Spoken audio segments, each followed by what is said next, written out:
The UK government says it's going to be cracking down on terrorist propaganda, but will any harsher penalties for actually viewing extremist content online reduce the number of terror attacks? This is Roundtable with me, David Foster.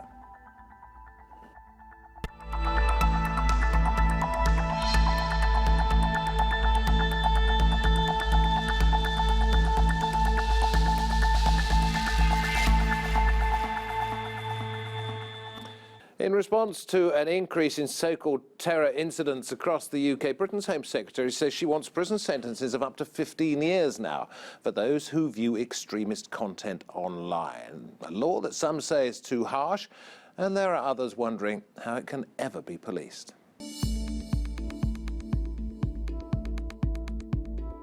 It's used by extremists to spread propaganda and recruit.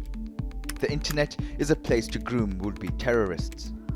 Extremist content was viewed by the perpetrators of some high-profile terrorist attacks. Rid your platforms of this vile terrorist material. I was arrested on campus when I arrived one morning.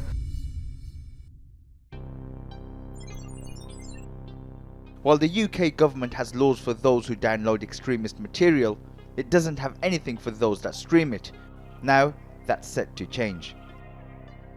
We will change the law so that people who repeatedly view terrorist content online could face up to 15 years in prison. Research shows that online extremist propaganda receives more clicks in Britain than any other European country. And it's the level of online extremist material available that is raising concerns for the British government. And it's not just what the government considers Islamic extremism that's a problem, it's also far-right extremist material available. But there are concerns that the terrorism laws could end up targeting the wrong people. Home Office figures show that in the year ending June 2017, there were 379 arrests for terrorism-related offences. Out of those, 123 were charged, and 32 convicted, with 2 cases still pending. That's a conviction rate of just 8.4% from those that are arrested. Dr. Rizwan Sabir was wrongfully arrested as a student in 2008. He downloaded the Al-Qaeda manual from a US government website, and at the time it was possible to buy it from a high street bookstore. He was later released without charge and awarded compensation.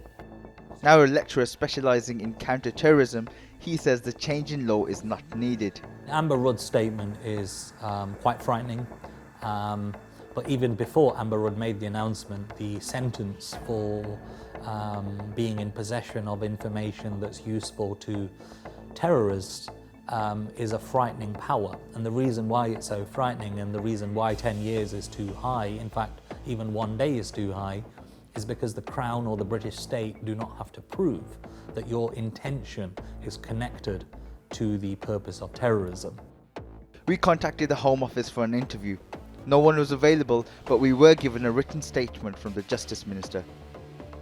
Having extended the scheme for appealing unduly lenient sentences to those who radicalise individuals or turn a blind eye to terrorism, these new guidelines will help ensure we have the most rigorous and robust sentencing in terrorism cases. Amber Rudd wants technology companies to work with the government to help them access encrypted messages in particular circumstances. So how do you stop people from watching them? You can't stop them. That's ultimately what it comes down to, because these laws are not able to deal with the political context within which these individuals are viewing these images and content. These are not the solutions. These are just short-term tactical policies being implemented that are not going to resolve the wider reasons behind why an individual gets up and wants to log onto the internet to have a look at these images. Some argue the legislation will affect academic freedom and prevent students from having open discussions on the issue. Regardless of any government measures brought in, browsing anonymously isn't difficult. Will the new law make a difference, and is it enforceable? At the Roundtable today, Henna Rai. She is the founder of the Women Against Radicalisation network. Next to her, Sultanah Parvin, a women's rights activist and founder of the Muslim Women's Collective. On my left, preventative terrorism expert Temitope Olodo and counter-terrorism specialist and programme director at the Corsham Institute for Countering Violent Extremism, Dr. Charles Kriel. Thank you all very much indeed. Various reactions as that report was playing out, but Henna, you sighed 3 or 4 times. Not necessarily because of the facts we gave, but because what? Some of the opinions? I have very grave concerns when it comes to some of the opinions that have been aired by Rizwan Sabir, a known person who's been against every kind of counter-extremist legislation that has taken place, including the Prevent strategy. He is a person of the thinking that if we had no policing of Muslims whatsoever, it'd be best, because they do not want any kind of orthodox or conservative ideology which contributes towards extremism extensively. And we have to be quite clear here, Islamist extremism draws its ideology from extremely conservative opinions. I must throw this one in, and we're not just talking about Islamic extremism. I mean, no, in we're Wales, not. for example, it's the far right. It's about the far right. However, Rizwan Sabir is renowned to only speak about the counter-extremism work that is being done by Muslims in the arena, and has spoken out vehemently against people like myself, and said we are just all government stooges. Well, you're going to tell us in a little while what it is that you would like to do and do differently. Of course. But let's move it around a little bit. Defending our civil liberties by restricting our civil liberties. That's what it seems like to me. It's a little bit of a nonsense to do that. I think that even if you look at the Counterterrorism Act of 2000, if someone is acting in order to try to change the direction or the behavior of the government, and so then if the government then reacts to that action by changing their direction and their behavior, it makes for a bit of a silly spiral. We have spent centuries coming to the point of the civil liberties and democracy that we have at the moment, and in order to throw them out, and in some cases to adopt the language of extremism on the part of politicians in their reactions, is to make a grave error. Can it not, though, be pinpointed? Is it in the fact that this is just sort of a scattergun approach? Because if you were to stop somebody committing a violent crime, I think we would all think that was a very good idea. It would be a great idea. I mean, Rizwan Sabir isn't here to defend himself, and everybody's allowed to their opinion, because we do live in a democracy, so he's very entitled to his view. But I do think it's a bit of a scattergun approach. I think we do have a democracy, we do have our liberties, and we should work absolutely in every kind of respect to protect those liberties and protect those freedoms. Now, that is something very different to if you have concrete evidence that if somebody goes online and then they go, and that is automatically, or there is a linear link between them going online and committing an act of terrorism, then absolutely arrest them, absolutely go after them, because you have the proof and you have the evidence. In this case, that is not what the government are saying, and unfortunately the problem with that is it is a scattergun approach, because you are just basically shooting in the dark. You're trying to get something that you're not quite sure what it is or who it is that you're going to be arresting, and for what. Henna, sorry, we will come back to you in just a moment. Sultanah, thank you. Temitope, you work with groups that try to prevent radicalisation and suggest ideas to the government about how they can best enforce whatever laws they have, or introduce new ones. Are they listening to anything you tell them? Part of the challenge we have are politicians that move with emotion. So what you're seeing here is an emotional approach to tackling radicalisation, and that will not work. People like myself will be arrested tomorrow if they go on with this guy, because I spend morning, night, evening looking at extreme materials, reading them, trying to interpret them in order to be able to come up with effective initiative to address and tackle these issues. Because these individuals that are getting attracted to this in terms of magnet need to be deconstructed. And the only way you could deconstruct these individuals is to identify narrative that counter those narratives. So if government is going down this way, it's going to be difficult. We've seen individuals that work within the academic field that are victims of this kind of drive. And there need to be more research into, because there's one thing to look at the material, there's another thing to actually go out there, which is called actus eros, to go out there and actually do the act. Now, if 250,000 website content were taken down in the last 7 years, and more than 1,000 people are viewing this website on a daily basis or things like that, then there's no correlation in terms of people that are going out to commit this act. Otherwise, we'll have a big... Actually, I was going to say, Carmen, because there are three different opinions I beg to yours. differ there, because when we look at the murderer of Joe Cox, he had access to considerable amount of Cox, material the online. woman MP. The female MP who was murdered by somebody who had far-right leanings. Okay. And most of his material was seen online. Again, with the murderer of Mohammed Salim, Pablo Labshin also accessed his material online. And it was due to the online grooming that he had received, or the self-grooming he had imposed upon himself. He decided to come over to this country and carry out an act of murder against somebody who did not fit into what his idea of a human being should be.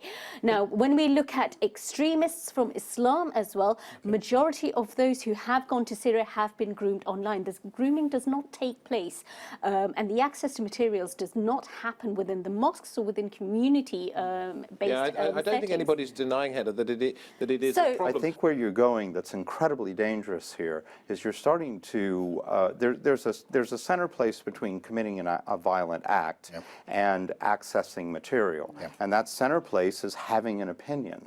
And having an extreme opinion is not and should not be illegal by any stretch of the imagination. And we're flirting with this by talking about this. It isn't illegal at the moment. No, and what we and are it should not be illegal. What we are It saying absolutely here shouldn't be illegal, because you fundamentally, the people that are caught in the middle of that are the general masses who are not going to commit wanton terrorist acts. They're not going to. They may be accessing material for loads of different reasons. I mean, you mentioned about academic research, or maybe even to refute those ideas. There may be a body of people who do that. I think the issue here is what we need to do is we need to make sure Sultanah, that, I think there's a misunderstanding in what the actual law is going to be. We need to make sure that whoever this law does not have the capacity, from the examples that you even provided yourself, they already have legislation. They could have stopped, if they wanted to, they could have stopped Joe Cox Smith if they had been doing their research into the fact that this man was linked to a far-right organisation, he had those kind of leanings. Those laws are already in place, but they didn't, and he ended up killing a politician. That's terrible. So the point here is does this new legislation, does it have the capacity to arrest the right people at the right time before they commit an act? And my question is where's the research to show that it's going to do that? And I don't think there is any. And I know you want to say a lot more, but you've already said a great deal. We've got other people here at the table. So tell me. I think there is a consensus on this table that online radicalization needs to be addressed. I think there's nobody How do you against do that? And it's understanding the drivers of radicalization. Yes. What are the drivers? Because there are different drivers. For example, I specialize in looking at radicalization from a diaspora perspective. So diaspora's second and third generations that have been radicalized. They're completely different from white extremists and, sometimes people with Islamic agenda.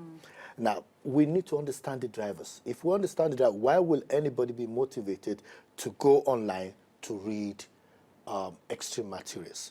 It's either for academic purposes, it's either because they're curious, or it's either because they intend to use it, or because they're vulnerable that they intend to use it to commit acts of terrorism. So we need to distinguish those three individuals and provide a safe space where people that have no negative intentions could at least express those views. And I think that is where that demarcation is. But even if sorry, I've got to get everybody in on this, Henna. I know you want to talk an awful lot, but there are four others. So, but even if somebody holds an extremist opinion, even if somebody wants to discuss it with somebody else, to step in and to try to stop somebody from accessing information, from being able to just hold information in their head, to play with it is the beginning of an incredibly dangerous direction to go in. Plus, it's almost impossible to police.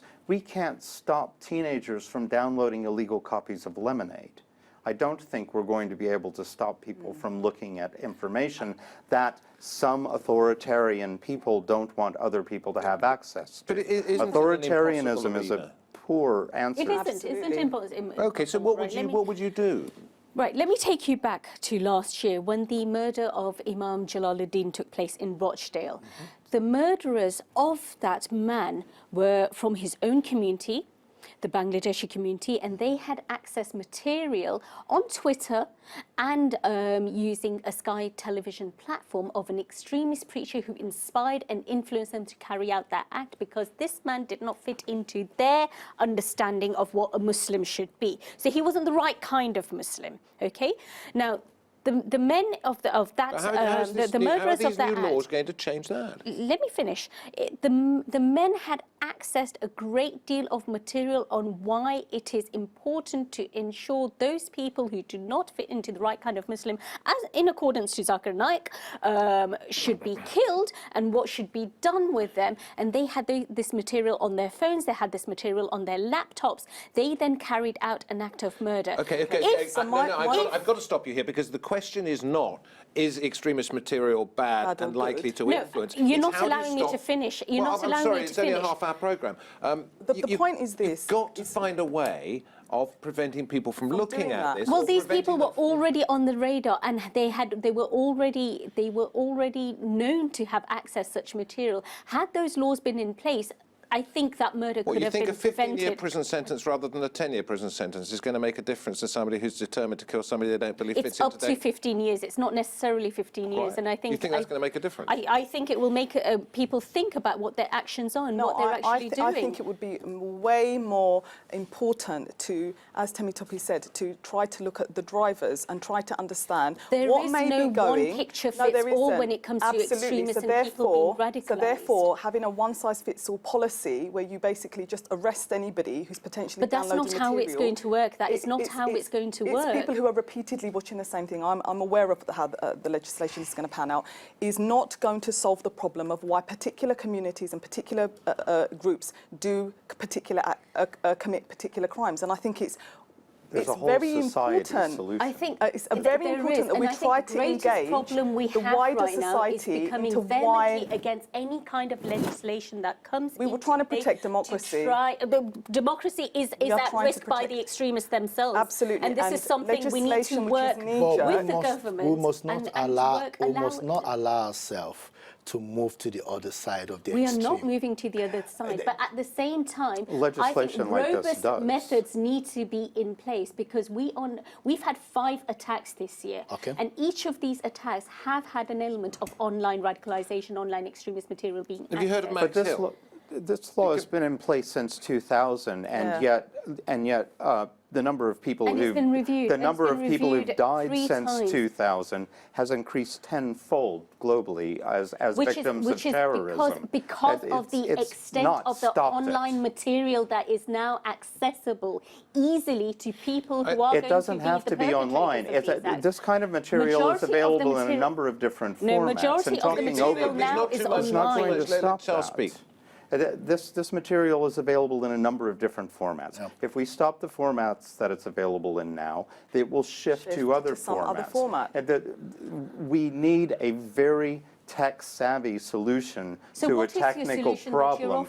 Well, democracy is a long process that requires vigilance that takes many, many years, and you're not going to stop it with a single authoritarian law in a moment that in fact shuts down the civil, or begins to infringe on the civil society. It is not going to shut down the civil society or infringe on it. It's not going to infringe on it, because these safe places of conversation always take We're having a safe conversation through organisations. Can I ask this question? You know who Max Hill is, do you? Of course, the terror watchdog. Yeah. Okay, and he says we don't need terrorist laws.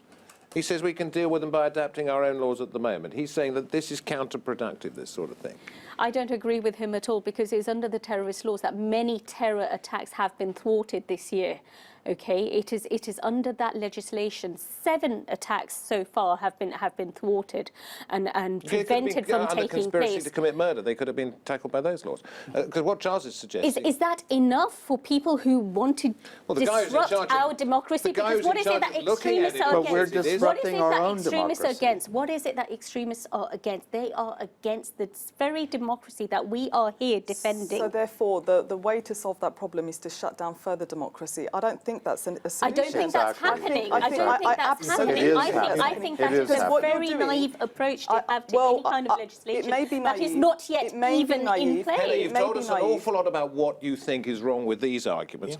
Give us your solution. My solution is to ensure that there is a safety net provided within the legislation to ensure that academics like you and my colleagues around this table who do access material are not falling into a trap of breaking the law. What about community intervention? You believe in as well? I believe, of course I do, which is what we all do here. However, we need to work alongside of legislation, alongside of the government, to try and prevent other people from being those perpetrators of violent acts that we've seen. And sometimes to do that, we can only be effective enough if we have the correct procedures and legislation in place. This safety net, first of all, you must prove it after the fact. Are we going to begin licensing people so they're allowed to look at certain kinds of information? What are you going? I write novels. Do I need to go get permission in order to get access to research material? If I write a scene that has too much detail about how to commit a bombing, do I then need to go and report myself to a police station somewhere and have a conversation about this? How do we approach this? What you're suggesting is incredibly ungovernable. Okay, I'm going to ask Temitope a question here. You have said to me before this programme that you believe we should have seen this rise in online extremist material coming and should have been able to deal with it. Is that one of the problems, that people weren't ready for it? We were not ready for it. I think immediately we had the counter-terrorism, the contest strategy in place.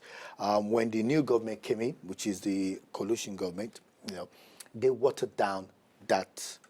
They watered down the practical. The UK government of 2010, yeah?